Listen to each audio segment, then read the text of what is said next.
Cette semaine, pas d'énormes informations sur la vie de la télévision, alors retour sur les audiences télévisuelles pendant ces 2 dernières semaines de Jeux Olympiques. Nous sommes le dimanche 18 août 2024. Bonjour à tous.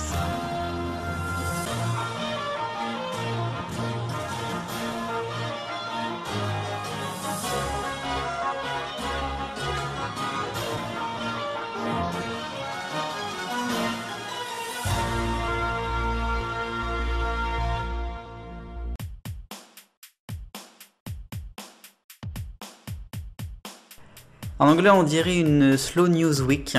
C'est une semaine très calme pour la vie de la télévision, forcément post-JO, avant la rentrée et au cœur de l'été avec la semaine du 15 août. J'avais très peu de choses à vous dire finalement de nouveau dans ce TV 168, mais j'ai choisi de faire une sur l'impact au niveau audience de ces JO, puisque je crois qu'on ne mesure pas à quel point ça a été un événement à la fois dans le monde et à la fois pour la télévision.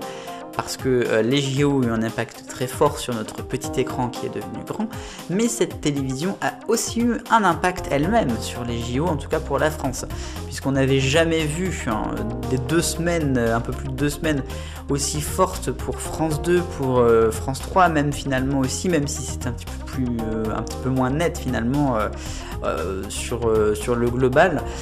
On a quand même des scores de France 2 absolument faramineux, rien que les cérémonies avec la 2e meilleure audience historique en linéaire et à jour J pour la cérémonie d'ouverture, la cérémonie de clôture qui est également très très forte, et puis tous ces pics d'audience que l'on a eu durant ces JO avec les épreuves qui ont très fortement marché.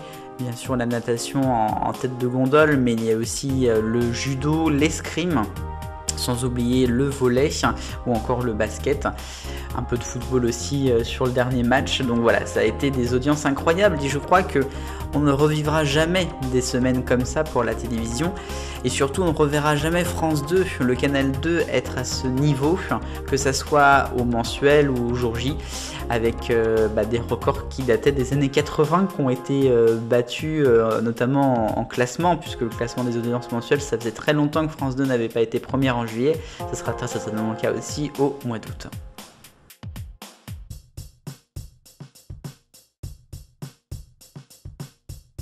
Un focus mercato, quelques indiscrétions de Clément Garin. Alors c'est à prendre avec des pincettes et au conditionnel parce que parfois il s'enflamme un petit peu, mais selon lui, Marie Portolano, qui est actuellement en congé maternité, qui quitte donc Télématin, sera pour la saison 2025-2026, donc dans un an, à la tête de la maison des maternelles. Elle reprendrait en fait l'émission, ce qui pourrait suivre un petit peu l'évolution aussi de son enfant. Agathe Le Caron, elle qui quitterait les maternelles donc à la fin de la saison prochaine pour un nouveau projet sur France 2 ou sur France Télévisions. Bon, c'est à prendre avec des pincettes.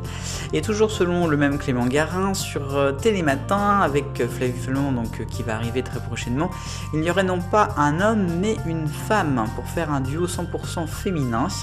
Une émission qui serait présentée donc par Flavie Flamand et pourquoi pas par Lucie Chaumette, qui a déjà fait des remplacements et qui œuvre sur France Info. Lucie Chaumette serait donc dans la dernière liste des prétendants au poste. Liste qui peut être quand même assez grande, donc c'est à suivre.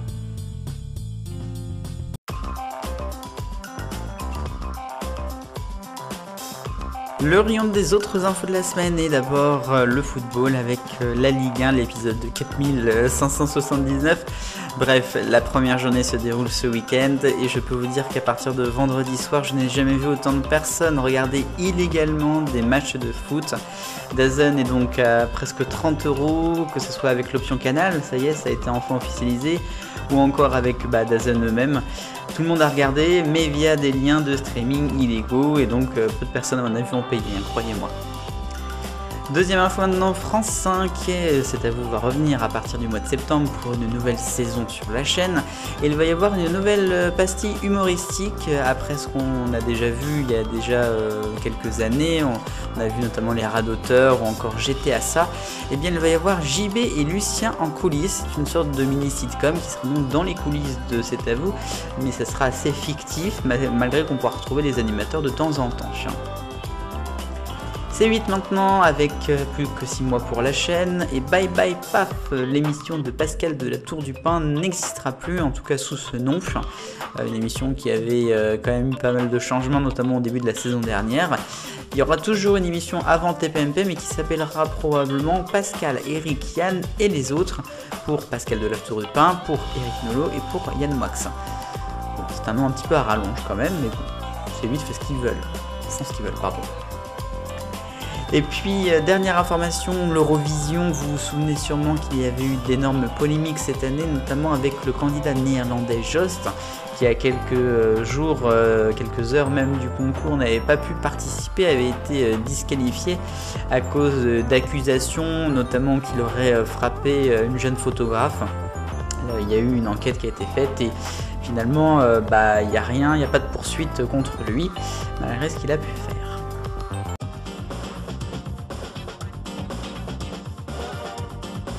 Question 168, je vous proposais cette question concernant Rendez-vous en terre inconnue. Est-ce que Laurie Tillman c'est une bonne ou une mauvaise idée? Selon vous, c'est une bonne idée à 73%, une moyenne ensuite à 15% et une mauvaise à 12%. Et la nouvelle question, j'en parle dans le rayon. Êtes-vous abonné alors vous à DAZN pour regarder la Ligue 1 notamment?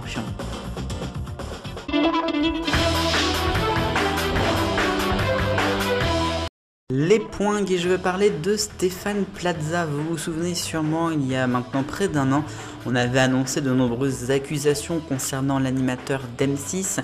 Des accusations qui sont de plus en plus fortes avec un article de Mediapart paru il y a quelques jours avant le procès qui va avoir lieu dans une semaine. Des articles qui accablent Stéphane Plaza avec notamment des enregistrements audio qui laisse quand même quelques doutes, puisque dans ces enregistrements audio, on entend certes des phrases de Stéphane Plaza, mais qui pourraient être finalement pas forcément celles qu'on pense, ou alors peut-être une répétition d'une pièce de théâtre. Il parle notamment qu'il a un enfant alors qu'il n'en aurait pas. Bon, c'est à prendre avec des pincettes, mais j'en parle quand même parce que ça va sûrement faire parler après le procès.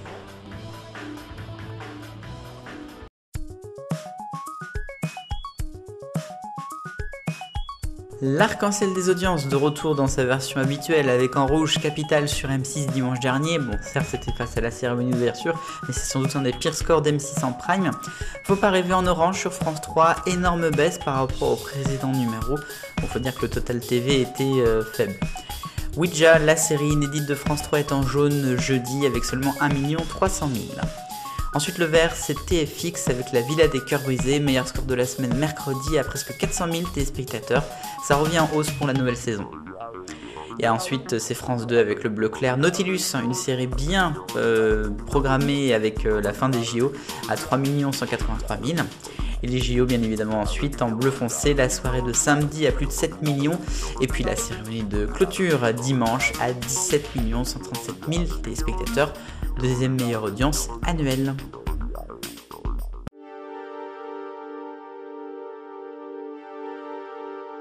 Et enfin, je vous l'annonçais dimanche dernier, la mort de Patrice Laffont a beaucoup marqué les téléspectateurs, survenu à l'âge de 84 ans.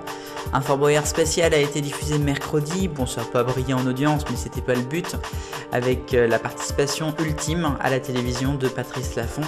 Un Fort Boyard tourné au mois de mai dernier, précédé d'un message vidéo d'Olivier Mine pour remercier Patrice Laffont et pour remercier surtout son ami, puisqu'ils étaient très amis dans la vraie vie. Alors, bien évidemment, il n'a pas fait toutes les épreuves de Fort Boyard, on l'a vu à la Vigie et puis à la salle du Trésor, il n'a pas pu participer à la quête des Boyards. Par contre, c'est Olivier Mine qui est allé, pendant que Patrice Laffont faisait un dernier Felindra tête de tigre. Un ultime hommage sera rendu pour l'ultime émission de Déchiffreuse des lettres en prime time le vendredi 13 septembre prochain sur France 3 avec Laurent Romeshko et toutes les équipes. Il y aura aussi un enfant de la télé prochainement. Et c'est ainsi que s'achève le TV 168, une semaine finalement avec peu d'informations télé. Ça n'a pas été facile de remplir votre émission de ce dimanche, mais je suis sûr que dès la semaine prochaine, il y en aura à dire sur notre petit écran qui est devenu grand. En attendant, vive le bonheur, on est tous des millions de copains. Salut!